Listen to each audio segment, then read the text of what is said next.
కూర్చున్న వాళ్ళందరూ కూడా రక్షించబడ్డ వాళ్ళే, అందరు రక్షణలో ఉన్న వాళ్ళే కదా. అయితే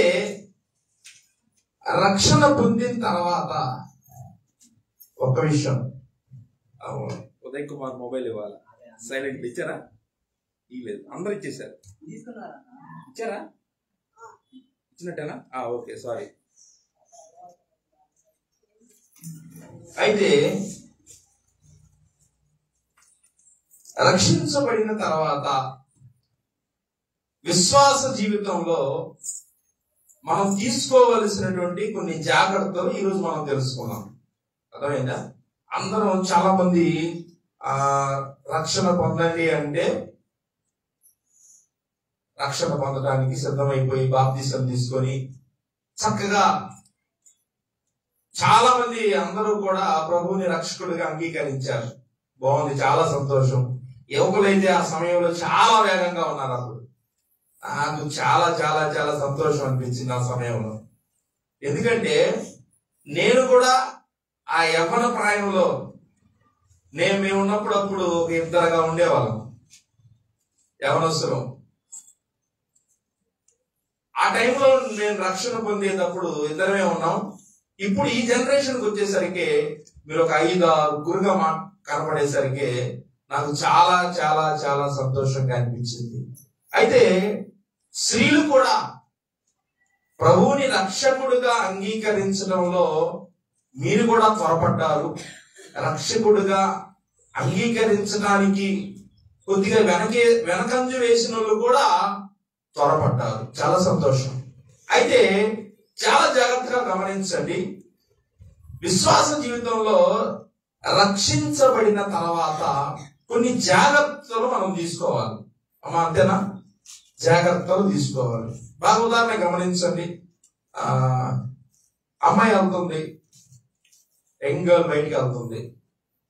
మదరు ఫాదరు ఏం చెప్పరా? వేరే చోటికి వెళ్తుంది అనుకోండమ్మా. ఉదాహరణకి అమ్మాయి వెళ్తుంది, ఏం చెప్తారు? ఎందుకు జాగ్రత్త? జాగ్రత్త అమ్మా, బయట జాగ్రత్తగా ఉండరా, ఎవరితో పడితే వాళ్ళతో ఫ్రెండ్షిప్ చేయమాకు, ఎవరితో పడితే వాళ్ళతో గొడవలు పెట్టుకోమాకు, చాలా జాగ్రత్త.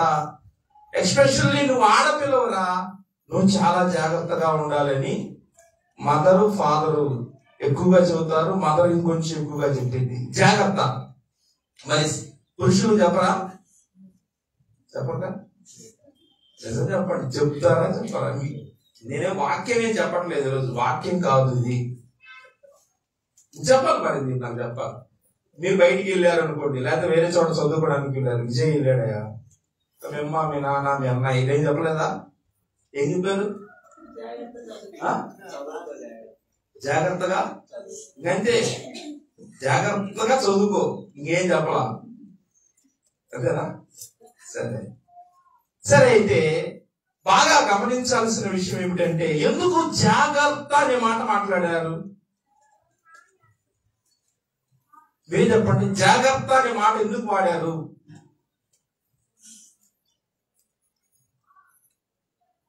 జాగ్రత్త అని ఎందుకు వాడతాము?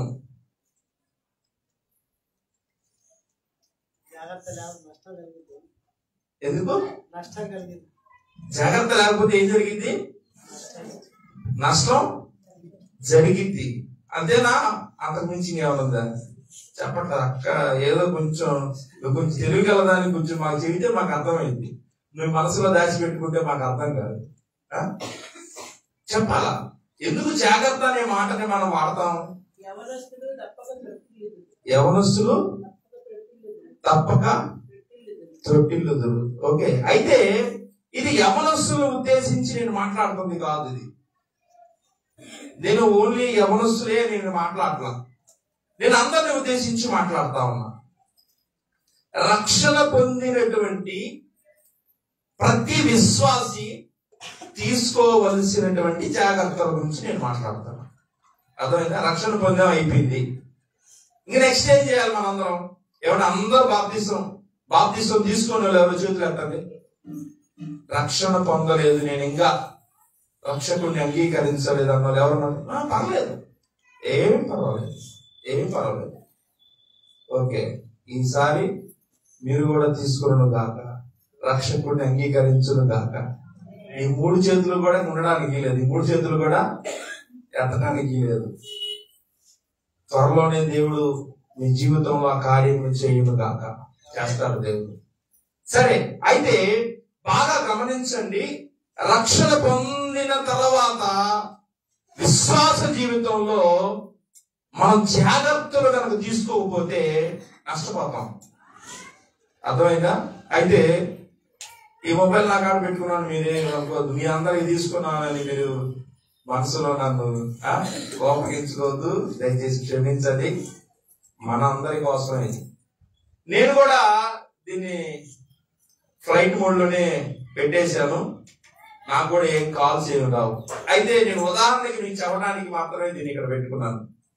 ఎందుకంటే నేను కొన్నటువంటి మొబైల్ ఒక 15,000 16,000 అనుకోండి. అదే 1,00,000 రూపాయల మొబైల్ కొన్నా, లేకపోతే 1,000 రూపాయల మొబైల్ కొన్నా, ఈ మొబైల్ పనిచేయాలి అంటే ఈ మొబైల్కి ఏం కావాలరా? మీరే చెప్పాలి. అందరు ఇక్కడ తెలియని వాళ్ళంటూ ఎవరైనా అందరు చెప్పాలా? ఈ మొబైల్ పనిచేయాలి అంటే ఏం కావాలా? ఛార్జింగ్ కావాలా? నువ్వు మాట్లాడాలి అంటే ఈ మొబైల్ కి ఛార్జింగ్ కావాలా?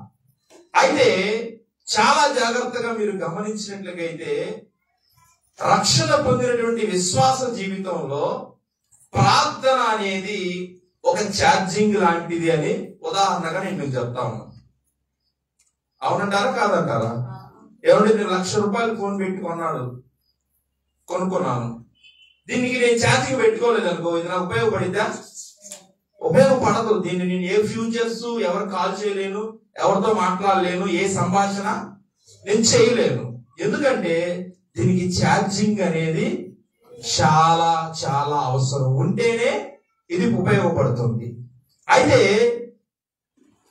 ప్రార్థన అనేటువంటి జీవితము, అంటే రక్షణ పొందిన తర్వాత ప్రార్థన అనేటువంటి జీవితము ప్రతి దినము నీలో లేకపోతే, ప్రతిరోజు ఉండాలి, ప్రతి దినము లేకపోతే, ఈ మొబైల్ ఛార్జింగ్ లేకపోతే ఎలా ఉపయోగపడదో, రక్షణ పొందినటువంటి విశ్వాసిగా నీవు కూడా ఉపయోగపడవనే సంగతిని గుర్తుపెట్టుకోవాలి అందరూ.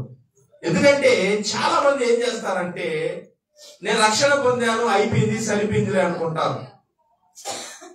కానీ ప్రార్థన చెయ్యరు. చాలా మంది ప్రార్థన చెయ్యరు. ప్రార్థన ఏం చేస్తారు అంటే నిర్లక్ష్యం చేస్తారు. ప్రార్థన ఏం చేస్తారు? నిర్లక్ష్యం చేస్తారు. ఎందుకు ప్రార్థన నిర్లక్ష్యం చేస్తారు? గ్లోరీ చెప్పింది. గ్లోరీ ప్రార్థనని నిర్లక్ష్యం ఎందుకు చేస్తారు? దేవుడు ఏమి అనడు. మనం ప్రార్థన చేయకపోయినా దేవుడు మనల్ని ఏమి అనడు అని. నువ్వురా చెప్పే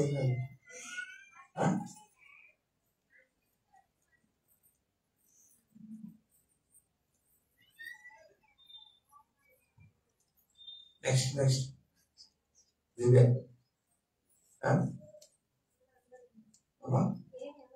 దేవుడు ఏమన్నాడు? ఉదయం ప్రార్థన చేయకపోతే దేవుడు ఏమనడం లేదని వాళ్ళిద్దరు సమాధానం చెప్పారు. నీ సమాధానం? విసుగు వచ్చి చెయ్యరు. మంచి పాయింట్ ప్రవీణ్.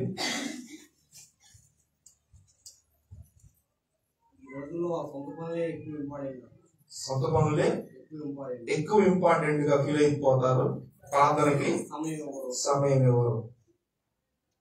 రాణి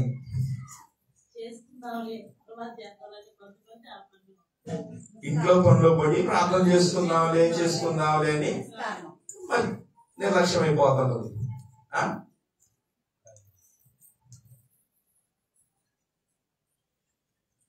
చెప్పు నువ్వు కూడా.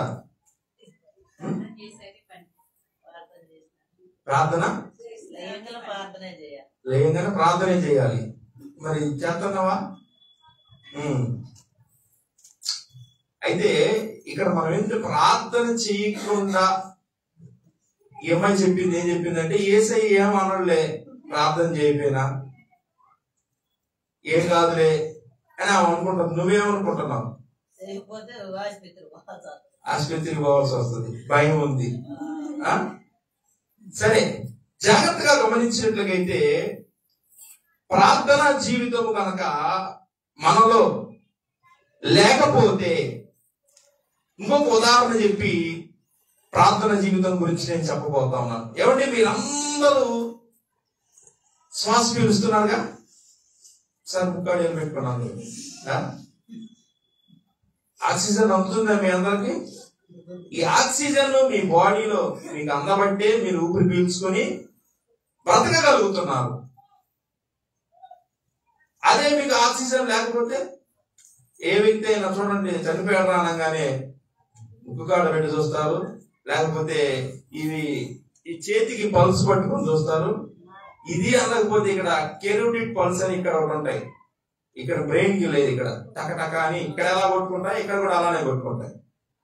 చివరిగా అది చూస్తారు, అది అయిపోయింది అనుకో బ్రెయిన్ డెడ్ అంటారు, అది చూస్తారు. అయితే ఈ ప్రార్థన అనేది మన జీవితంలో లేకపోతే మన విశ్వాస జీవితం కూడా అలాగే చచ్చిపోద్ది. ప్రార్థన అనేది ఎంత విలువైనది అంటే, నీవు ఎలా అయితే బ్రతికి శ్వాస పీల్చుకొని తిరుగుతున్నావో, నీలో శ్వాస పోతే నువ్వు ఎలా అయితే చనిపోతే పనికిరావో, ప్రార్థనా జీవితం నీ శ్వాసలోనికి రాకపోతే, ప్రార్థన నువ్వు చేసుకోకపోతే నీ ఆత్మ ఏమైపోద్ది అంటే చచ్చిపోద్ది. అందుకే ఇందాక చాలా మంది నిర్లక్ష్యం, చాలా మందికి వచ్చిన ఆలోచన నిర్లక్ష్యం. నేను అన్నా, ఒక్కొక్కరికి ఒక్కొక్క ఆలోచనలు, పని ఒత్తిడిలో పడి ఏసై ఏమండో, ఇలాంటి చిన్నపిల్లలు ఏసై ఏమనలే, మంచోడు ఏసయ్య, నేను ప్రార్థన చేసుకోకపోయినా నన్ను ఏమండు. అప్పుడు ఏమైపోతుంది? మన ఆత్మీయ జీవితం అనే సంగతిని ఒకసారి గుర్తుపెట్టుకోవాలా. రక్షణ పొందినటువంటి ప్రతి ఒక్కరూ కూడా నిర్లక్ష్యం చేయకూడనిది ఏంది అంటే ప్రార్థన. ఎవరి ప్రార్థనకి మీలో ఎవరికైనా క్వాలిఫికేషన్స్ అవసరమా? చాలా మందికి మీకేమైనా అవసరమా? ప్రార్థన చేసుకోవాలంటే నాకు చదువు రావాలండి అని అంటారా? మాట్లాడలేదు. మీరు మాట్లాడకపోతే నేను ఇంకా ఛాన్సేపు చెప్తాను. మీరు మాట్లాడితేనే కొద్దిసేపే చెప్పి ముగిస్తాను. మీరందరూ కనుక మాట్లాడితే నేను కొద్దిసేపు మాత్రమే మాట్లాడతాను.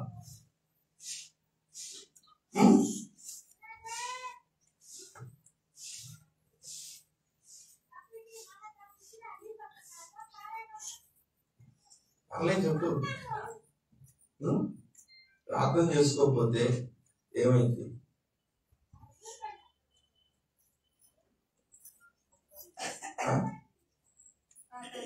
అలా చెప్పురా. దేవుడు నరకం వేస్తాడు, వాడికి భయం ఉంది. ఎంత భయం ఉంది వాడికి? దేవుడు అంట తీసుకెళ్ళి వాడిని నరకం వేసేస్తారు. అది ఆ భయం కనీసం కొద్దిగా చిన్నపిల్లలకి ఆ భయం ఉండాల. నాకు ప్రార్థన చేసుకోకపోతే ఏమైంది? నేడా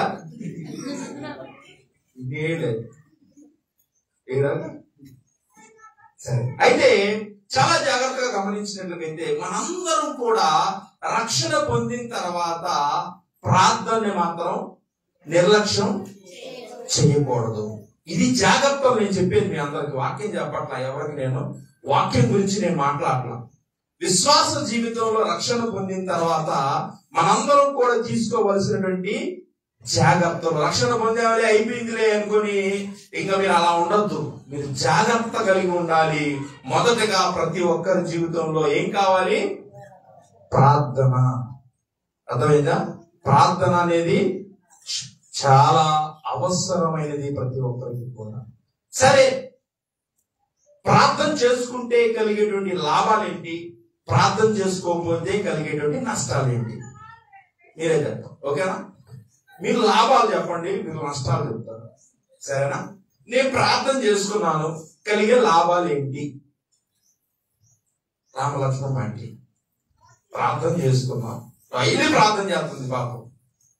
ఉదయం 3ంటికి వెలుగుతుంది, 4ంటికి వెలుగుతుంది, చేస్తుంది ప్రార్థన పాపం.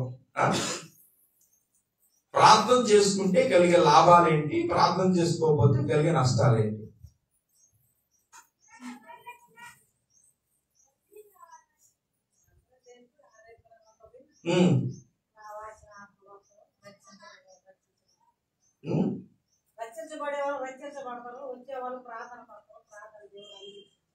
నీ గురించి నీ అంతటి నువ్వు ప్రార్థన చేసుకుంటే నీకు ఎలా అనిపిస్తుంది?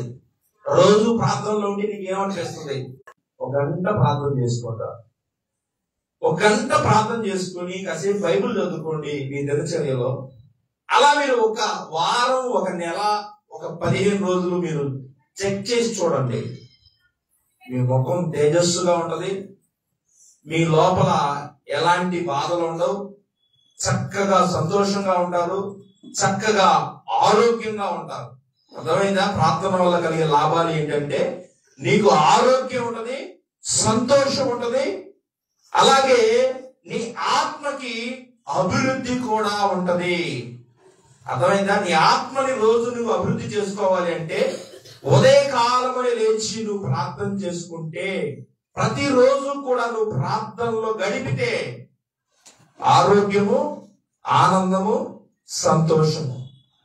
ప్రార్థన చేసుకునే వాళ్ళందరిలో కూడా ఇవి దొరుకుతాయి. సరే, అసలు ప్రార్థన లేదు, రక్షణ పొందారు, ప్రార్థన నిర్లక్ష్యపరిచారు, కలిగే నష్టాలేంటి?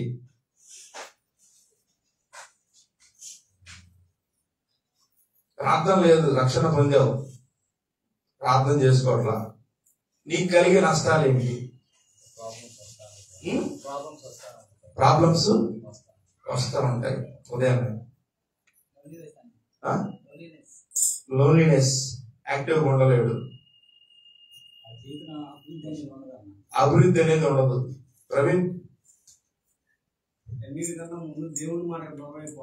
దేవునికి దూరం అయిపోతాం వల్ల ఎలా ముందుకు వెళ్ళాలో కూడా తెలియదు, గైడెన్స్ అనేది ఉండదు. అసలు ప్రార్థన చేసుకోకపోతే మనకు అనేది ఆత్మీయ పరంగా ఒక గైడెన్స్ అనేది కూడా ఉండదు.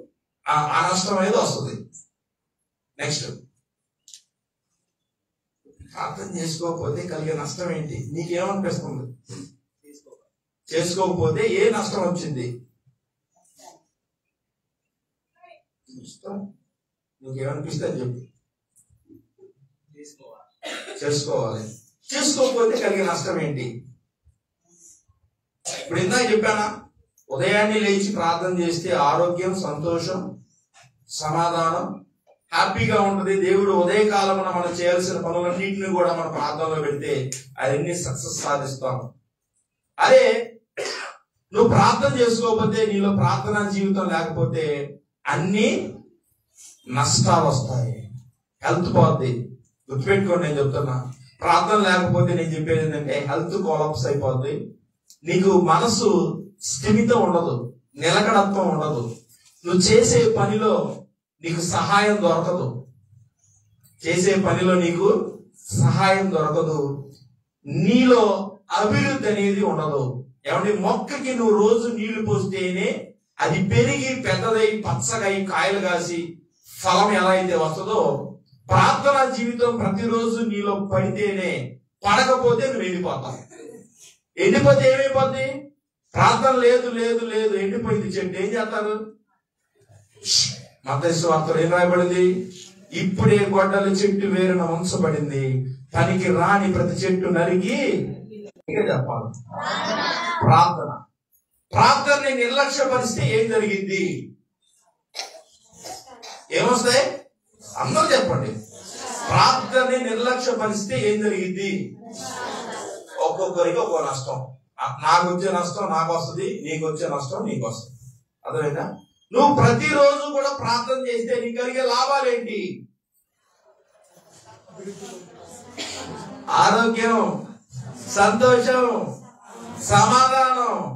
నువ్వు చేసే పనిలో దేవుడు నీకు తోడే ఉంటాడు. ప్రార్థన చేయటం వల్ల ఇన్ని లాభాలు ఉన్నాయి.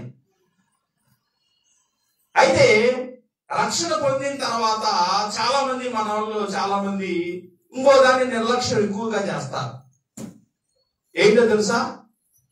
వాక్యం చదవటాన్ని నిర్లక్ష్యపరుస్తారు. అవునంటారా కాదంటారా? అమ్మా అమ్మా నువ్వేం చెప్పట్లేదు నాకు అంటే నువ్వు యువతలు కొట్టు కనపట్లా. అమ్మా చదువు వచ్చిన వారి చదువుతున్నారు అలా అందరూ. వాక్యాన్ని రక్షణ పొందిన వాళ్ళందరూ కూడా ప్రార్థన చేయటమే కాకుండా వాక్యాన్ని చదవాలి. చాలా మంది మీరు అంటారండి, వాళ్ళైతే చదువుకున్నారు, మేమైతే చదువుకోలా, మరి మాకేంటి? మీకు కూడా ఉంది సమాధానం చెప్తాను. వాళ్ళు చదువు వచ్చింది కాబట్టి చదువుతున్నారు, నీకు చదువు లేదు కాబట్టి నువ్వేం చేయాలో తెలుసా? నువ్వు చదువుతున్నారా చదవట్లేదా? చదువుతున్నారా చదవట్లేదు? మీరే సమాధానం చెప్పాలి. ఈ సైడ్ నాకు ఆన్సర్ కావాలి. వాక్యాన్ని చదువుతున్నారా చదవట్లేదా? వాక్యాన్ని చదవకపోతే కలిగే నష్టాలేంటి, వాక్యం చదివితే కలిగేటువంటి లాభాలేంటో మీకే చెప్తాను. చాలా జాగ్రత్తగా గమనించండి. వాక్యాన్ని కనుక మనము చదివితే కలిగే లాభాలు చెప్తాను నేను. ప్రతిరోజు కూడా నువ్వు వాక్యాన్ని కనుక చదివావు అంటే నీకు ఏమొస్తుందో తెలుసా? జ్ఞానం పెరిగిద్ది. ఇది బాగా గుర్తుపెట్టుకోవాలి. అర్థమైందా? బైబుల్ గ్రంథాన్ని కనుక మీరు అందరూ మరి వాక్యం చదవకపోతే ఏమైపోతారు మనిషి? మంపుగా ఏ సమాధానం వచ్చి పాట పాడండి నా నాయన అంటే చాలా మందికి ఏంటి? ఫియర్. వణికిపోతుంటారు, గడగడలాడిపోతుంటారు. నువ్వు డైలీ కనుక వాక్యాన్ని నువ్వు చదివితే ఈ గుండెను తాకి కళ్ళలోంచి నీళ్లు తెప్పించేసి అక్కడ ప్రత్యక్షంగా నా పాపం కనపడింది, ప్రత్యక్షంగా నేను దేవునికి విరోధంగా చేసిన తప్పులు కనపడతాయి, ప్రత్యక్షంగా నేను ఆయన ఎంత బాధ పెట్టానో వాక్యం నా కళ్ళకు కనపడింది. ఇది నాతో మాట్లాడటం అంటే ప్రభు ఎదురుగా నీ దగ్గరకు వచ్చి తర్వాత నిర్లక్ష్యం అనేది ఎక్కువగా చేస్తా ఉన్నాను. చాలా మంది చదవండి, వాక్యం చెప్పండి, లేకపోతే ఖండోప వాక్యాలు, లేకపోతే ఉత్తర పద్ధతురాలు చదవండి అంటే చాలా మంది ఎలా ఉన్నారు చూడండి. అన్ని తప్పులే, స్పెల్లింగ్ మిస్టేక్సే. ఏం చదివాయా నాయన అంటే సాఫ్ట్వేర్ అండి, ఏమండి క్లాస్ ఫస్ట్. ఈ చెప్పుకోవడానికి మాత్రం బాగుంటాం, కానీ దైవికంగా మనం మాట్లాడుకోవడానికి, దైవికంగా మనం చేయడానికి వాక్యాన్ని ఏం చేస్తున్నాం? నిర్లక్ష్యపరుస్తున్నారు చాలా మంది. చాలా జాగ్రత్తగా ఉండాలి. ప్రత్యేకంగా యవనస్తులు మీరు వాక్యాన్ని ఉదయకాలమున అందరూ చక్కగా మీరు చదువుకోవాలయ్యా. చదువుతున్నారా? చదువుకొని వాక్యాన్ని చదివే మీరు కాలేజీకి వెళ్తున్నారా? వాక్యాన్ని చదివే మీ దినచర్యని ప్రారంభించుకున్నారా? జాగ్రత్త గమనించిన అందరిని ఉద్దేశించి నేను మాట్లాడుతుంది ఏంటో తెలుసా? మీరు వాక్యానికి గనక ప్రాధాన్యత ఇవ్వకపోతే ప్రభు కూడా మీకు ఏదికి ప్రాధాన్యత ఇవ్వడానికి. మీరు వాక్యం లేదు, ముందు నేను ఇది చదువుకోవాలా. చదివావు కంప్లీట్ చేశావు, అక్కడ దేవుడు క్వశ్చన్ పేపర్ ఇట్లా తిప్పాడు. ఏం చేస్తావమ్మా? చెప్పు ఒకసారి సమాధానం చెప్పు. ఏమైపోతావు? జాగ్రత్త. దేవుని కంటే కూడా మనం ఎక్కువగా దేని వైపు అయితే చదువు కాన్సన్ట్రేషన్ పెడతామో అది మనకు దక్కదు ఎప్పటికైనా. ఉదాహరణకి ఎవరి గురించి వద్దు, నా గురించే నేను చెప్తాను. నేను చాలా సార్లు అనుకున్నాను పోలీస్ అవ్వాలని, ఎంతో ఆతృతపడ్డాను. చాలా ఆశ చచ్చిపోయింది కూడా, నిజంగా చెప్పాలి. చాలా దాని కొరకు నేను చాలా ప్రయాసపడ్డాను. ఈవెంట్స్కి వెళ్ళిపోయాను, ఎగ్జామ్స్ లో ఫెయిల్ అయిపోయేవాడిని. ఈవెంట్స్ అన్నీ అయిపోయాయి నాకు. చివరికి నేను అంత ప్రయాసపడేవాడిని. ఇది కాదు ముఖ్యం, అది ముఖ్యం అనుకొని దాని వైపు వెళ్ళి పరిగెత్తి చివరికి పళ్ళు కొడుకున్నాను. చాలా జాగ్రత్తగా గమనించండి. వాక్యం విషయంలో నిర్లక్ష్యత వద్దు. వాక్యం చదవడంలో చాలా మంది ఏం చేస్తున్నారంటే నిర్లక్ష్యంగా వ్యవహరిస్తున్నారు, నష్టపోతారు. కానీ ఒక విషయాన్ని నేను మీకు జ్ఞాపకం చేస్తాను. వాక్యం చదివితే, వాక్యం వింటే మనకు కలిగేటువంటి లాభాన్ని ఒక విషయాన్ని నేను మీకు జ్ఞాపకం చేస్తాను. మత్తయి సువార్త తీద్దామా?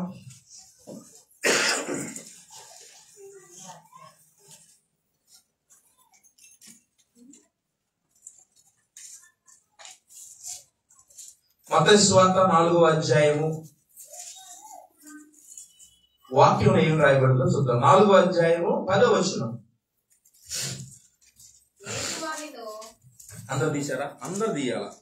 అందరు తీయాలా? అందరు చదవండి. అందరు. యేసు వానితో, సాతానా పొమ్ము, ప్రభు అయిన నీ దేవునికి మొక్కి ఆయన్ని మాత్రమే సేవించవలను అని వ్రాయబడి ఉన్నదనెను. అయితే జాగ్రత్తగా గమనించాల్సిన విషయం ఏంటంటే యేసు క్రీస్తు కూడా శోధన వచ్చింది, ఆయనకు కూడా శోధన వచ్చింది. ఈ శోధనని తప్పించుకోవడానికి ఆయన ఏం ఉపయోగించుకున్నాడో తెలుసా? వాక్యం. వాక్యం తెలియకపోతే శోధనకి ఏమైపోతాం? సాతాను నీ దగ్గరికి ఏం తీసుకొస్తాడో తెలుసా? వాక్యాన్ని తీసుకొస్తాడు నిన్ను పడేయడానికి. యేసుక్రీస్తుని పడేయడానికి ఏం తీసుకెళ్ళాడు? పడు. ఏమైంది? దూతలు నేను ఆజ్ఞాపిస్తే వచ్చి పట్టుకుంటారులే. సాతాను చెప్తుంటే అంటున్నాడు, దేవుడు అంటున్నాడు తెలుసా, ప్రభు అని నీ దేవునికే మొక్కి ఆయన మాత్రమే సేవించాలి, ఆయనే మొక్కాలి. చోట రాయబడింది తెలీదా? ఎందుకు ఈ మాట నేను మీకు జ్ఞాపకం చేస్తున్నానంటే, మీలో అందరూ చదివారనుకోండి, వాక్యం మీద మీకు మంచి అవగాహన ఉందనుకోండి, సాతాను మీకు శోధన తీసుకొచ్చినప్పుడు వాక్యం అనుకుంటారండి. అప్పుడు అన్నయ్య ఇలా ఎలా చూశాడు అనుకో, పక్కనోడు ఏమనుకుంటాడు? అన్నయ్య విషయం లేదులే పాపం, వాక్యం తెలియదేమో పాపం, పైకి చూస్తే భలే వాక్యం చెప్పేవాడేమో అనుకున్నాలే గాని వివేకంగా ప్రవర్తిస్తావు. వాక్యం చదవడం వల్ల అపవాది నిన్ను శోధనలో పడేసిన సమయంలో కూడా వాక్యం ద్వారా నీవు తప్పించుకోవచ్చు. శోధన ఎలా వస్తుందో తెలుసా? నీకు ఎలా వస్తుందో నాకేం తెలుసు. నేను ఆదివారం నేను వాక్యం చెప్పాగా ఇక్కడ, అమ్మాయి వాక్యం చెప్పానా? చెప్పి ఎన్ని రోజులు అయింది?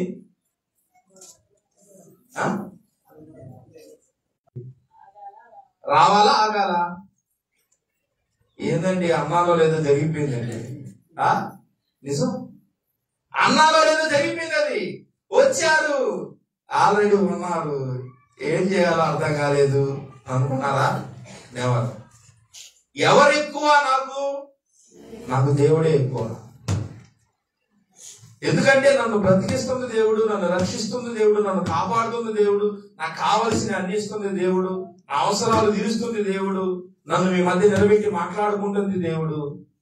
ఆయన కావాలా? ఏదో ఒక రోజు వచ్చేటువంటి వ్యక్తులు అంటే వాళ్ళని నేను పోగొట్టుకోవాలని నేను ఉద్దేశించి మాట్లాడతా, వారికి ప్రాధాన్యత ఇవ్వద్దని నేను మాట్లాడతా. ప్రభు కంటే ఎక్కువగా వేరికి మీరు ప్రాధాన్యతని ఇవ్వద్దండి. నిజంగా నేను చాలా క్లిష్టమైన పరిస్థితి అయినా కానీ ప్రభు నాకు సహాయము చేశాడు. నేను రావాలి కంటే నేను ఉండాలి ఇక్కడ, అంతే. ఏదైనా అనుకోండి, ఎవరైనా ఏదైనా మాట్లాడుకోండి అని చెప్పేసి సాహసించి రావడానికి ప్రభు నాకు సహాయం చేశాడు. 2-3 మాటలు చెప్పి నేను నా సమయం ముగించిపోతా ఉంది. అయితే చాలా జాగ్రత్తగా గమనించినట్లయితే ఏం చెప్పాను నేను? ప్రార్థన ఒకటి, తర్వాత వాక్యము. అర్థమైందా? ఈ 2 చాలా జాగ్రత్తగా. ఇంకో 2 విషయాలు చెప్పి నేను ముగించిపోతా ఉన్నాను. తర్వాత చాలా మంది రక్షణ పొందినటువంటి విశ్వాసులు తీసుకొని జాగ్రత్తలు ఏందో తెలుసా? అన్యాచారాలు.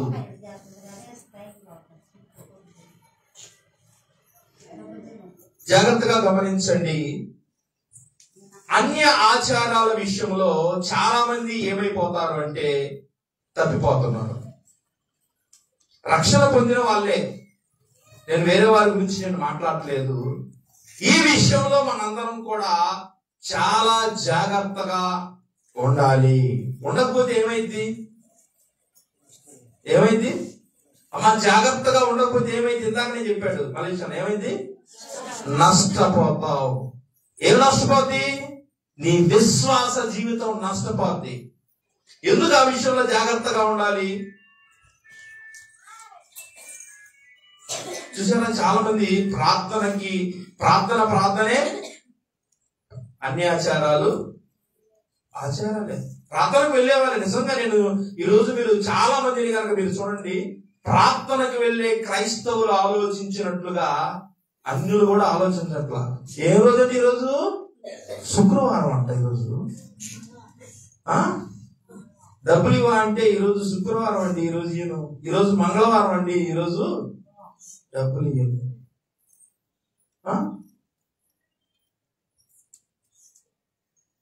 ఈరోజు ఎదురొచ్చారు అనుకోండి, పాపం ఏమంటారు ప్రార్థనకి వెళ్ళేవాళ్ళు?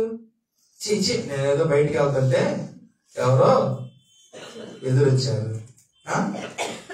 అయ్యో, ప్రార్థనకు వెళ్ళేవాళ్ళే. మా ఫ్రెండ్ నిన్న చెప్పాడు, ఇటు గుమ్మాలు తీసి కడతానన్నా అన్నాడు. ఏమైంది అన్న?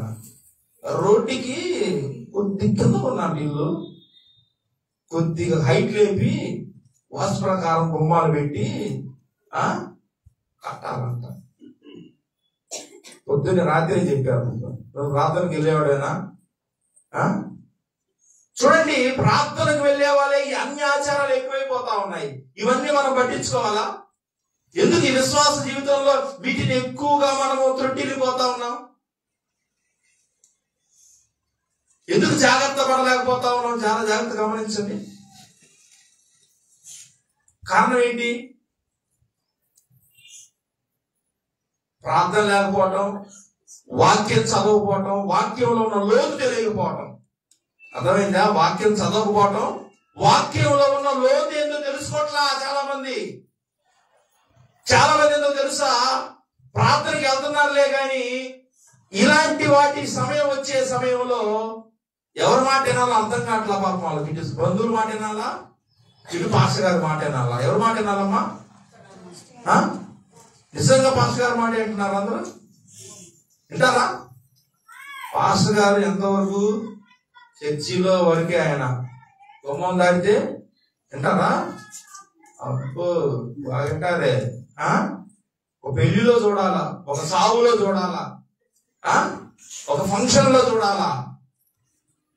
ఏం ముట్టిపడిందో తెలుసా? అసలు అక్కడ దైవత్వమే కనపడదు. అక్కడ అన్ని ఏం కనపడతాయి? అన్ని ఆచారాలు, ఆ పద్ధతులే ఇవే కనపడతా ఉన్నాయి. రక్షణ పొందినటువంటి నీకు ఎలాంటి చేయడానికి సిగ్గేట్లా? కొద్దిగా సిగ్గుపడలేదా? నేను ఇది చేయకూడదే, ఆల్రెడీ నేను ప్రభు సన్నిధిలో ప్రామిస్ చేశాను, నేను ఎలా ఉండాలి, ఇక జీవించువాడు నేను కాదు, ఎవరు జీవిస్తున్నారు?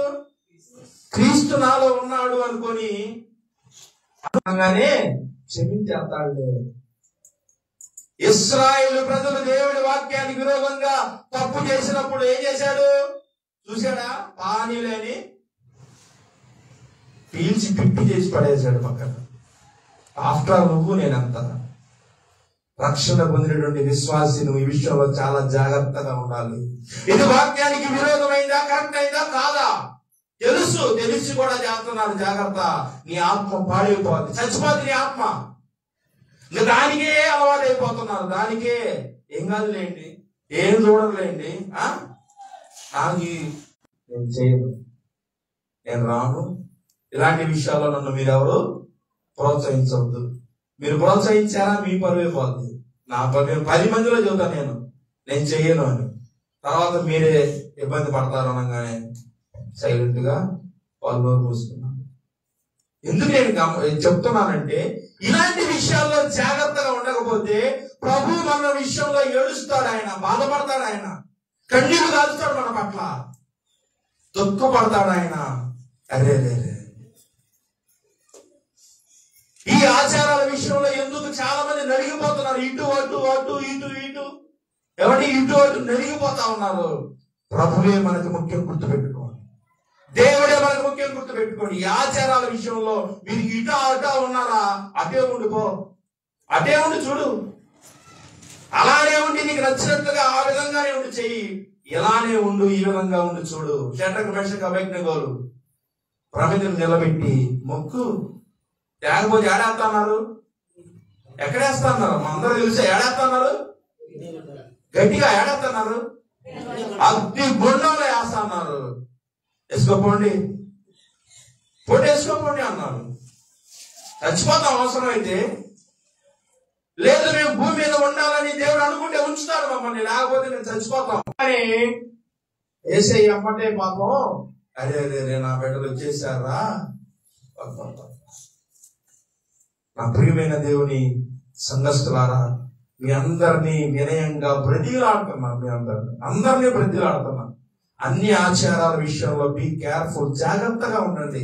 చిన్నలు మొదలుకొని పెద్దల వరకు మీ అందరినీ కూడా రిక్వెస్ట్ చేస్తున్నాను, జాగ్రత్త. దానివల్ల నష్టం ఉంది, ప్రమాదం ఉంది. అది ఎక్కడికి తీసుకెళ్తుందో తెలియదు. ఈ విషయంలో చాలా జాగ్రత్తగా ఉండండి. ఇంకొక విషయాన్ని చెప్పి నేను ముగించిపోతున్నాను. దయచేసి నా సమయం.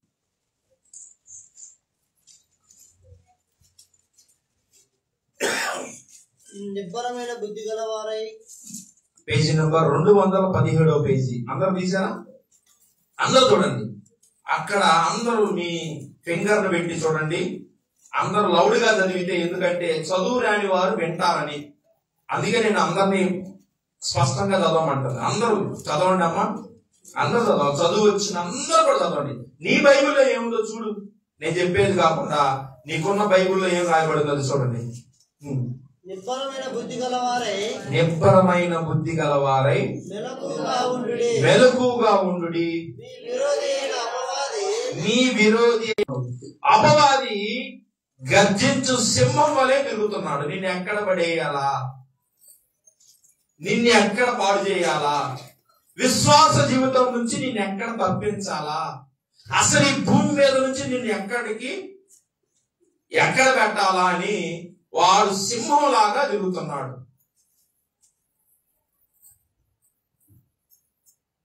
ఆ సింహపు వేటలో పడి పోతారా, లేకపోతే ప్రార్థన, వాక్యము, అన్యాచారాలు వీటి విషయంలో జాగ్రత్త కలిగి ఉంటారా, ప్రార్థన చేస్తూ ఉంటారా?